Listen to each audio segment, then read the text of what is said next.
Hello and welcome back to the channel. Last day of our stay in Italy, in which we used to visit two of the most famous cities of Tuscany. We moved first to Lucca, where we met with a surprise. To then move to one of the most famous places, without a doubt, in Italy and the world. We refer to Pisa and its famous sloping tower, where we will make a very quick visit before embarking onto Spain. And if you like our video, do not forget to like it, subscribe and activate notifications so that you know when we upload a new video.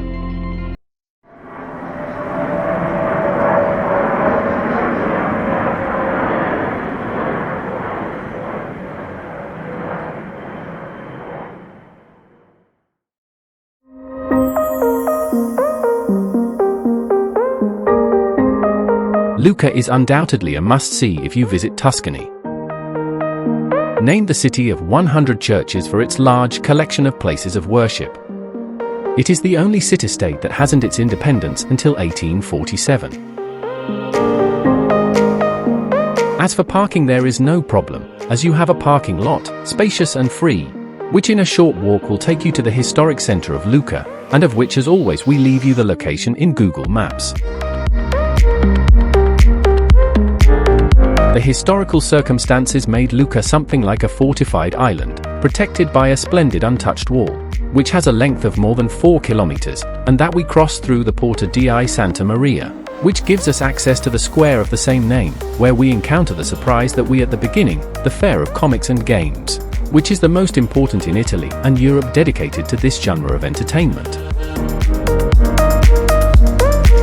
From the entrance, we arrive in a short time at the Piazza di San Frediano, where is the Basilica of San Frediano, founded by Saint Frediano himself between the years 560 and 588, and on which a large 13th century mosaic showing Christ the Redeemer rising to heaven stands on its facade. The atmosphere of the fair is felt in every corner of Lucca, and you look wherever you look, you find people who love comics, animation, table games, role-playing, and fantasy games, and who visit this city every year for 4 days, between the end of October and the beginning of November.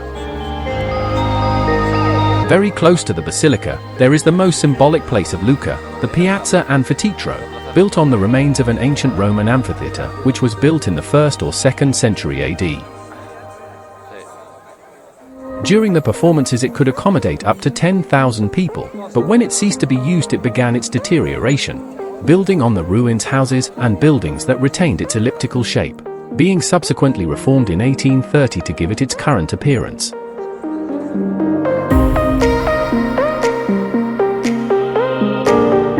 Exiting any of the 4 gates of the Piazza Anfiteatro, we continue our journey through Lucca, and in the center we find a large tower called Torre dell'Or, built in the 13th century, which is the tallest tower in the city, and to which we can climb to see Lucca from above, and where we can also see the mechanism of the clock that gives the name to the tower.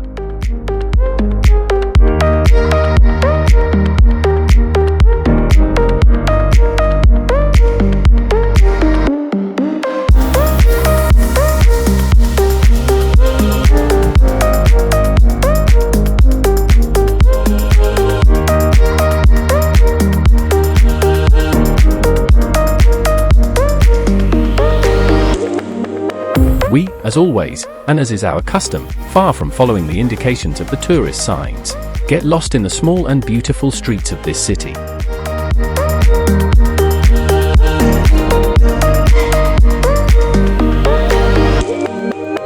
And so we reach the Chiesa San Michele, located in the Piazza San Michele, where the Roman Forum was once located, thus receiving the name of San Michele in Foro.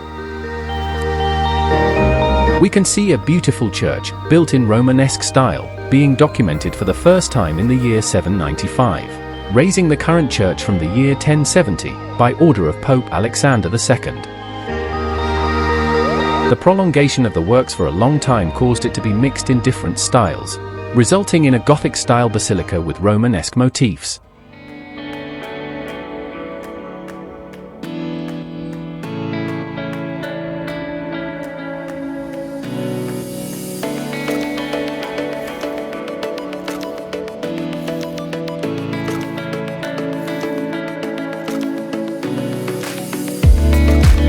On the outside, it highlights its beautiful facade, in a style strongly influenced by the Romanesque style of Pisa, being crowned by a large marble statue, which represents the Archangel Saint Michael at the moment when he destroys a dragon with a spear.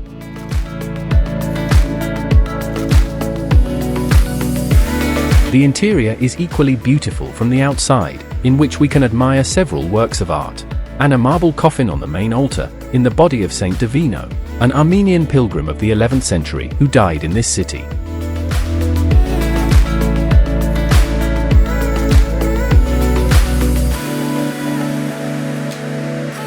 In Piazza San Michele, we can find other beautiful constructions, such as the Palazzo Pretorio, built in a beautiful Renaissance style.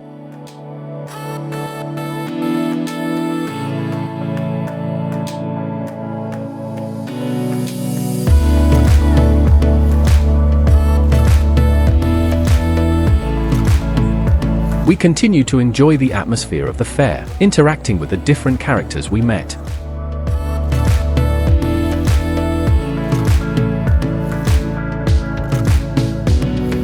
Near Piazza San Michele, we find another large square, the Piazza Napoleone, and the Palazzo Ducale, with a monumental facade, and which today is the seat of the government of the province.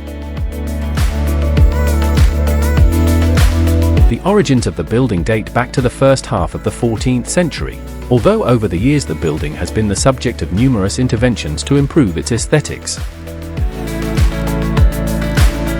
The most important reforms date back to the 17th and 19th centuries, giving them their present modern and elegant appearance.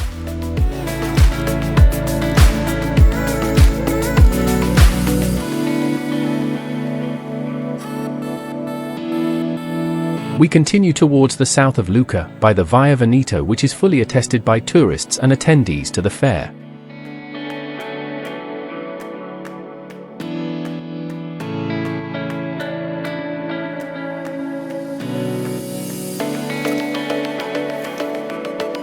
So we arrive at Piazza Vittorio Emanuele, in the southern part of the walls of Lucca, where we can enjoy in a more quiet and relaxed environment of the atmosphere of the fair.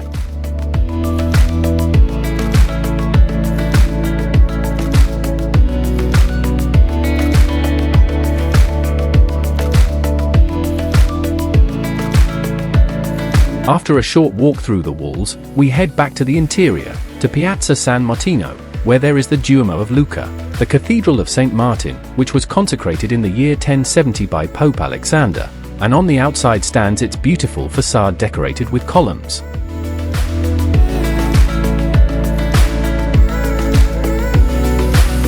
Back to the parking, we find another of the towers of Lucca, the Ghinighi Tower, a very special tower, not only for its height of 45 meters, from which you have an incredible panoramic view of the historic town of Lucca, but because it is a real garden suspended in the sky, and this is literal, because at the top of the tower, there is a true hanging garden, in which 7 pebbles have been planted that rise over the city. This tower was built in the second half of the 14th century by the Ghinighi, a family of wealthy merchants who created a garden as symbols of the Renaissance. And it is one of the few remaining testimonies of the numerous towers and bell towers that were built in Lucca in the 14th century. And here ends our visit, Lucca, before we begin our last visit to Italy.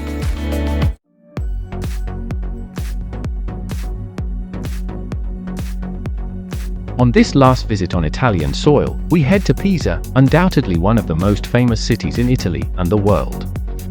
For us it will be a quick visit, which we will do in the afternoon, before embarking on the ferry in the evening direction to Spain. As for parking, you will have no problem, as you have a large free parking, which is very close to the historic center, from which it is separated by a walk of just over 15 minutes. From the parking lot, and after crossing the Porta Nova to the walls of Pisa, we arrive at the place that attracts the most visitors, the Piazza dei Miracoli. Here we meet first with the Baptistery of San Giovanni, a large circular building with a blend of Romanesque and Gothic style. As a curiosity, it is the largest baptistery in the Christian world, with a diameter of 107 meters. Next to it we find the Duomo of Pisa, started its construction in 1063, was consecrated in 1118.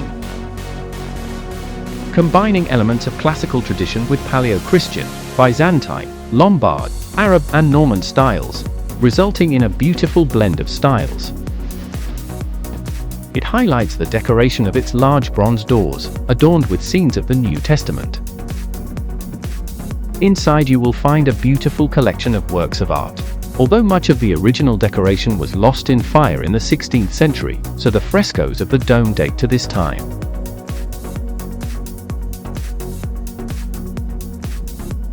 Next to the cathedral, we have a large cemetery, the Holy Field, although without a doubt, the most famous monument of the Piazza dei Miracoli is the Torre Pendente, the inclined tower, which is actually not a tower, but the cathedral's bell tower. This symbol of Pisa has a height of 58 meters, and its characteristic inclination is due to a 5 meters deviation from the perpendicular axis. Object of numerous photographs due to its slope, its top can be visited if you are willing to climb the 6 floors and 294 steps. We leave the Piazza dei Miracoli and through Via Santa Maria, full of souvenir shops and restaurants, we arrive at Piazza dei Cavalieri, a small square surrounded by beautiful palaces. It was originally the political center of Pisa, and probably where the Roman Forum was located, being later transformed by Cosimo I of Medici into the center of the Order of the Knights of St. Stephen. In the center is the statue of the Grand Duke of Tuscany, and behind this the beautiful Palazzo dei Cavalieri, or Palazzo Calavana, today the seat of the National Higher School, where great Italian teachers studied and taught. Apart from in the square we find the Church of St. Stephen, the Palazzo del Consiglio dei Dodici, or Palazzo dell'Orologio, a beautiful monumental set in which we end our visit to Pisa, and to which we will return to get to know in more depth.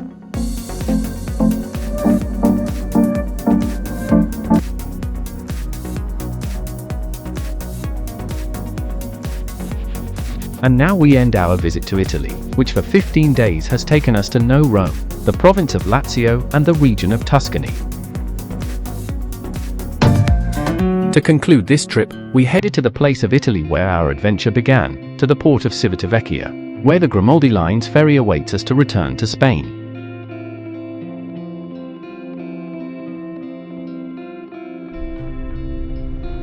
After the check-in and boarding the vehicle, we say goodbye, or rather, see you soon, to this beautiful country that for 2 weeks has allowed us to know some of its heritage and culture, and to which we will undoubtedly return.